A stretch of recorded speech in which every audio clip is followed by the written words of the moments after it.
他们晓得9月的贵阳后半夜天气已有些凉了，那段高速在山里时常会起一坨坨的冷雾。匆忙中，他们相互交代多带几件衣服，还有人想起方舱糟糕的食物，抓了几包方便面塞进包里。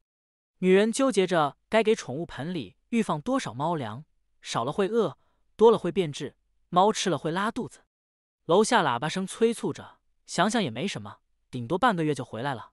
我们永不会知道，这天晚上这一小股人们匆忙离家时的情景，也许嘈杂混乱，也许安静有序，像善良的羊群沉默地走上大巴。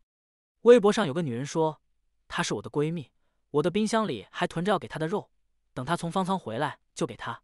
她说等我回来了要去拜一拜，最近觉得自己太没了。是的，无论如何都得去方舱，傻子都知道，要是不去就要影响3代，而他们成了最后一代。敬意与程琛，他们被团灭了，一家子成建制的没了。那栋居民楼今后将不会再亮起任何一点灯光，黑漆漆的一片沉寂。楼下催促做核酸的喇叭也已不必再响起。要知道，当集体使命重于个人自由时，就注定每一个个体将被轮流牺牲，只是大和小，先和后而已。你是死于大饥荒还是武斗，倒在偷税漏税还是吸毒嫖娼，败在资金断裂还是行业关停，结局都无可撼动。这不是命运的随机抽取，是命中注定。当你接受了天天核酸，必然有封在楼里那一天；当你容忍了封在楼里，必然有被大巴接去方舱那一天。每一个深夜，都有一辆辆呼啸而过的大巴，坐着茫然而顺从的善良人们，请目送他们一眼，祈祷下一秒别再侧翻。但是，过不了2天，这件悲伤的事就不怎么被提起，因为更多悲伤的事件将冲塞人们的脑子。人们太健忘了，都说死了27人啊！疫情中死亡最多的案例必须追责，不能放过。2020年3月7日，泉州的隔离酒店倒塌，官宣就压死29人。事后，泉州市市长王永礼收到记过处分，但讽刺的是，在2021年12月，王永礼升任福建省委常委、统战部部长，官至副部级了。感情这29条人命就是王部长向组织纳的投名状。小时候看的电影《卡桑德拉大桥》，一列火车被恐怖分子传播了致命病毒，政府为了不致扩散，实现社会清零，下令列车不能停下，人们不能走动，门窗被焊死，上来很多穿着生化服的大白，要把所有旅客拉到过去纳粹修建的集中营里隔离。于是人们不约而同起来抗争，医生、作家、小贩、富婆、神父甚至瘾君子纷纷拿起枪。战斗很激烈，死了一些人，但大部分人活了下来。他们要是不抗争，那列火车就会掉下年久失修的卡桑德拉大桥，和前晚贵阳那辆掉下大桥的大巴一样。有人问，如果时光回到当时，你有能力说服那27个人不上车吗？不能。你除了将被以破坏防疫寻衅滋事抓走，也可能被某个乘客骂成一坨翔，这并非对逝者不敬。前几天成都地震时，有个律师因为怕余震劝大家先别上楼，就被邻居打到骨折。其实，当你写出上面这句话时，也有人骂你冷血、没同情、新装什么高端，逼分析人性弱点。你会像《危楼渔夫》里那个傻子，到处劝人，到处被殴打，你满脸是血，仰面朝天，正等着那座楼轰然倒下。你将和那些你企图营救的人一起埋在泥土里，那样子好像一条狗。一方面对大巴上的人无比痛心，一方面见他们一步步走向大巴，却无能为力。我们并不相同，却被关在同样命运的一辆大巴，且车门已锁死。又看到一个视频，达川青年城业主被拉去方舱，刚开始还自嘲这是免费旅游，免费吃免费住，还不用洗碗。后来被困大巴上7个小时，不开窗，不能下车，不能上厕所，他们只敢拍着车窗，而不是去砸烂车窗。你得清楚，站出来砸碎大巴车窗的永远只是少数人，多数人等着你出手。程序从来这样：一，他们埋怨你不要干扰司机开车；二，他们发现困在了车里；三，他们骂你为什么不去砸烂车窗。这些都必须接受，毕竟我们同在大巴里。但不要学胡雕，他说他首先是交通本身的悲剧，生产安全事故和客车所执行的任务不应有直接关系。这是事情本应有的逻辑。哪天他被当成狗拖到狗肉店烹了，这首先是食材搭配的烹饪事故，和杀人无关，这是事情本应有的逻辑。地上流淌再多的鲜血，也能被胡雕拿来扎染庆功的红地毯。周树人老实说，中国的事不死点人，总改变不了的。贵阳死了人，工作作风马上改变。他们忽然严谨地想起之前忘了让人们签订事故免责书，商鞅说过无诉制，意思是公务员办任何事不能隔夜。昨晚所有被转运的人就已签妥了，文过即改，大大提高了执政能力。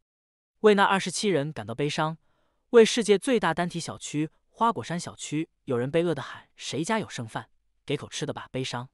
贵阳的事情已没什么可说的，只记得饥饿游戏里说自由是有代价的，有的代价是肉体，有的是精神。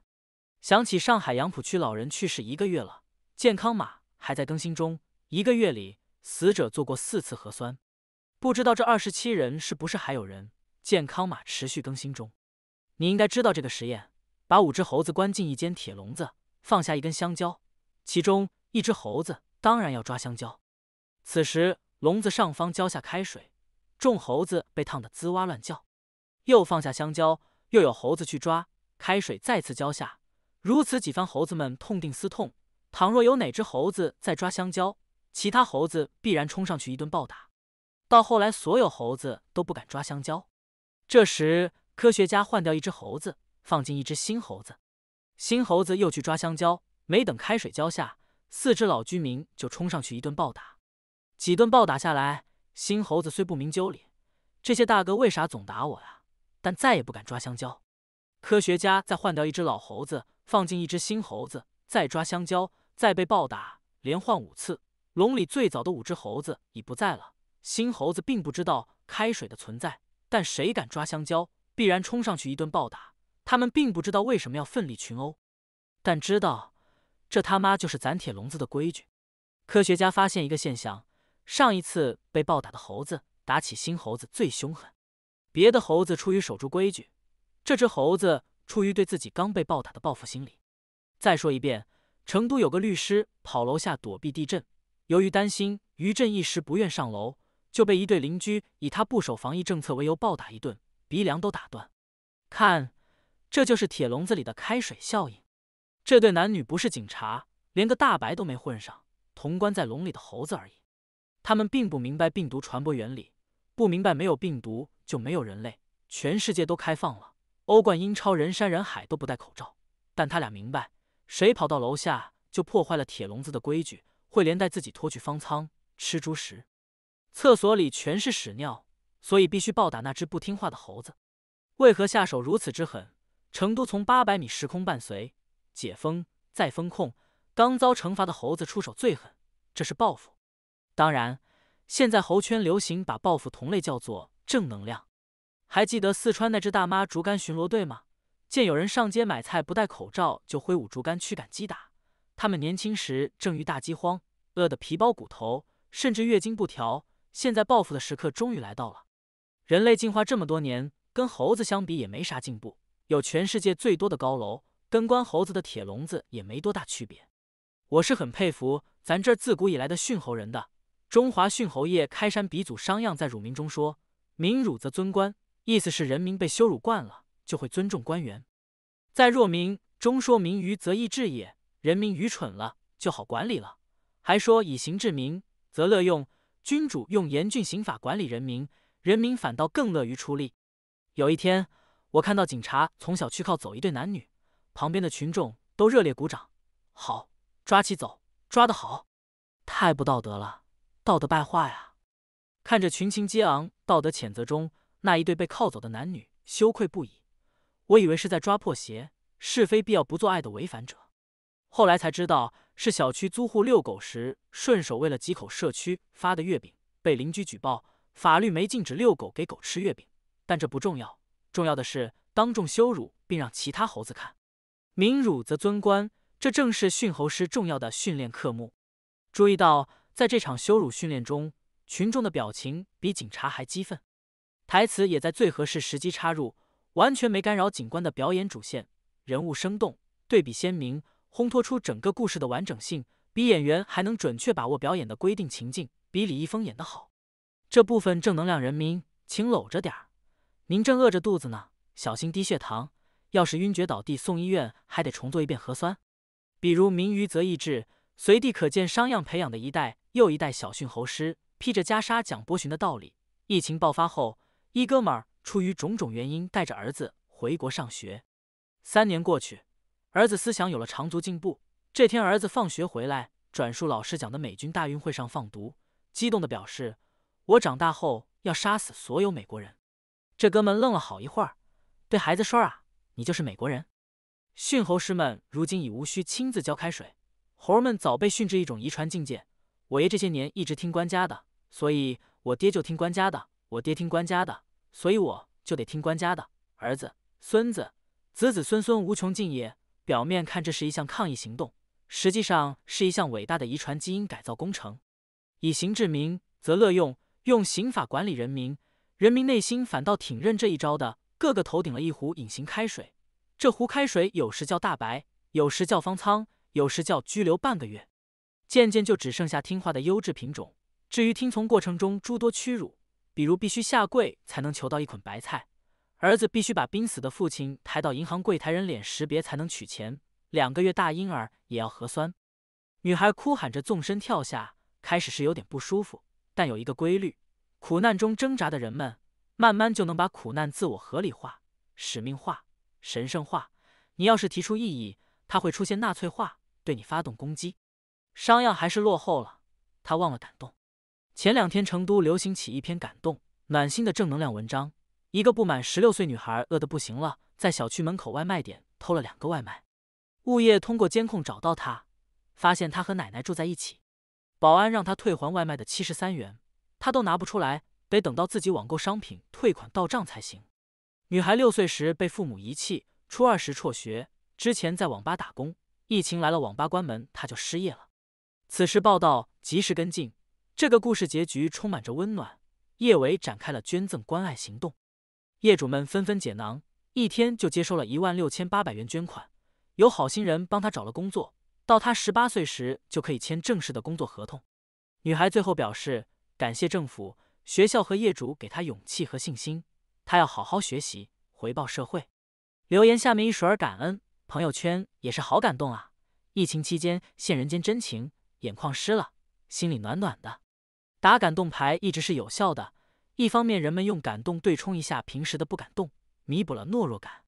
从官家看来，情绪还是要宣泄的，愤怒和感动同属心理学激动科目下面的亚种，掌控得当，不仅起到良好稳定作用，还进一步给猴子赋能。感动是时代的创可贴和姨妈巾，要不于丹、倪萍、李子柒于含泪怎么出现的？释放了廉价泪水，满足了道德感后，请问为什么女孩6岁被遗弃？为什么他的父母都没工作？为何不满16岁的未成年人四处打工？为什么全面脱贫了还存在着饭都吃不上的现象？且在以富庶著称的成都，看每一个解封的小区都举红旗、唱红歌，感谢党、感谢政府、感谢社区。你为什么不感谢那些为你呼吁的人，或感谢你自己，生生挺过了1个月的精神拘留，还要面对未来的迷茫无助？房贷还清了吗？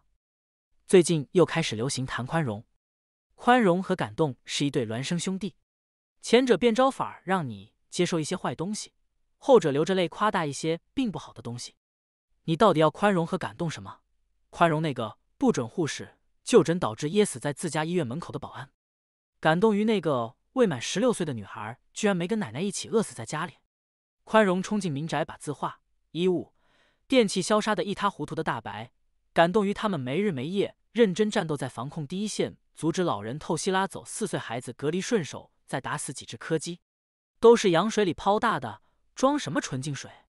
说到认真，奥斯维辛的看守也很认真。常有人引用胡适那句“宽容比自由重要”。胡适完整的话是：“我什么都能宽容，除了愚蠢。”老莫说，胡适这句话语境是在雷震案中对蒋介石说：“你得宽容。”当然，傻逼并不知道雷震，他还以为是雷震子。这个现象挺反智的，他要求对贪官污吏宽容，对舔菊者宽容，对制造灾难的人宽容，但他对批评这些现象的人不宽容。他的宽容特别不宽容。宽容比自由重要。如果一个地方连自由都没有，宽容又有什么意义？你是不是要对朝鲜民众说，宽容比自由重要？李恩夏先生写过彼得·弗里切的《第三帝国的生与死》里一个情节，在清除种族污染计划，大部分举报竟来自普通人，而不是盖世太保的侦查。由于很多举报实在太离谱，把盖世太保都搞得很头疼，连希特勒都抱怨：我们生活在人性恶的汪洋大海中。各种案例中，举报者们只是嫉妒对方的身份、地位或是财产，有的是打压竞争对手，有的纯粹就是看对方不顺眼。举报成功带来的成就感，让一些人乐此不疲。成都有个外甥举报了自己的亲舅没做核酸，差点意思。如果到亲儿子举报自己亲爹并猛抽其耳光，就可以结业了。那时训侯业理论中心、中国历史研究中心可以再出一篇论文，论大义灭亲对防控疫情的有力推动。在《第三帝国的生与死》里，那些德国人并不同情被一车皮拉走的犹太人，反而抱怨犹太人乘坐的火车吵醒了晚上的美梦。他们看到犹太人被送进毒气室和焚尸炉，不会提出异议，反而咒骂烟囱散发的恶臭让自己头晕脑胀。而让人震惊齿寒的是，成都有个女孩跳楼了，小区业主赶紧在群里提醒，别发朋友圈，消息外传会影响到小区房价。他们说这句话时平静坦然。《霸王别姬》里，程蝶衣说：“你到今儿个是小人作乱，祸从天降。”不是，不对，是咱们自个儿一步一步走到这步田地里来的。报应。说点开心的，我有一个合理化建议，用动态清零的镜头来动态清零官员贪腐。具体做法，比如3天2检，逾期未接检的官员不能进入公共场所，包括而不限于餐厅、电影院、超市、足浴，需去纪委指定的联检检测点，且地点安排在各大街头，以便群众围观。内容包括递交各种即时财产证明和消费记录，还将接受测谎，过关的将获得公务员廉洁度绿码，有问题则赋予廉洁度黄码。同时进入下一个环节，居家隔离。由白色财务廉洁检查员上门核查各类家庭财产，包括房产证、电器、汽车、证券、名牌，其价格与收入是否成正常比例。家庭成员分开测谎，如查出廉洁度呈阳性，直接拉去廉洁方舱。大巴统一转运，签订转运事故免责声明。方舱在远郊，没有马桶，只有蹲坑，这将对老年官员的腿吸力量形成相当大挑战。屎尿一出，无人打扫。至于食物，看上去像猪食，且费用自理。为防止串供，没有充电插座，也不能使用手机。每日服2次莲花清廉胶囊，接受审问和测谎各1次。此时，白色廉洁检察官已带人手入户廉洁消杀，包括而不限于对名贵字画、名牌包包、古董家具、金条、现金来历的调查。鉴于官员爱把赃物藏于地板、墙壁夹层、天花板，将撬开上述房屋部分，必然撬开马桶。至于粪便奇异造成的污染及潜在病毒扩散，将由大白全方位无死角对床上用品、字画、电器、丝绸进行次氯酸钠、2氧化氯、双氧水喷砂。总之，这种入户廉洁消杀是参照之前对上海老百姓家庭所作所为而展开的。电脑是隐藏贪腐线索的重要作案工具，所以将搬走个人电脑、孩子学习电脑、iPad、家庭成员手机。出于人性化执法，此检查不包括老年机。作为配套管理，官员去外地出差、旅游、探亲、奔丧前均需做廉洁度48小时2检，落地需3天2检。来自传统贪腐高风险地区，先行隔离3天。来自中低风险地区，当然也没啥重低风险，只不过是没被查出来而已。在切实执行国家防疫政策和当地土规矩后，随时报备个人行程、接触人员、场所码，返程前在当地做3天2检。绿码方可乘坐飞机、高铁、上下高速以及服务区。由于省外与本地纪检不是一个系统，加之贪腐这种病毒实在太狡猾，省外返回的官员必须重新接受3天2检，并视其出行地的贪腐风险程度，实行居家观察、居家隔离，直至再次拖入方舱。原则上，省内返回无需再检，但贪腐情况日趋复杂，具有无症状性、隐匿性、易于传播等特点，各地根据实际情况，不仅省内市内，跨区亦可再减，应减尽减，应收尽收。众所周知，中国本来是没有贪腐的，中国官员一向廉洁奉公，一切贪腐都是境外输入，所以大力加强官员的出入境管理和检测，对其学习生活于境外的子女、配偶及其小三、小四、小五、六、七、八也进行严格廉洁检测。具体做法：一、严格控制出境，非必要不出境，出境需严查10年来消费记录、存储记录、换汇记录、婚姻状况，并进行长达4周的测谎。2、入境需直接拖去方舱，采用21+7的隔离。3、解除隔离后需居家隔离7天，每天报备，并接受廉洁检察员对财产、消费、转账记录的核实。重要的是，强行接种廉洁疫苗，其功效相当于神龙教的抱胎1金丸，连打3针，不排除加强针、超级加强针、特超加强针。拒绝接种的，将影响其升职，直至3代人的学习、就业、入党，亦与银行联网，直接影响其全家征信。最重要的是，为了达到廉洁社会面清零，如查出一名官员有问题，则严查其密接人员、次密接、次密接人员。一个科室有一例贪腐人员，整栋办公楼全部拉去廉洁方舱，一栋楼有问题，则一级政府全域静默后再拉去方舱。反正停摆一下也没问题，他们无作为总好过乱作为。至此，中国将一定是全宇宙最廉洁国家。至此，人们无意中欣喜发现，病毒他妈的也随之真正清零。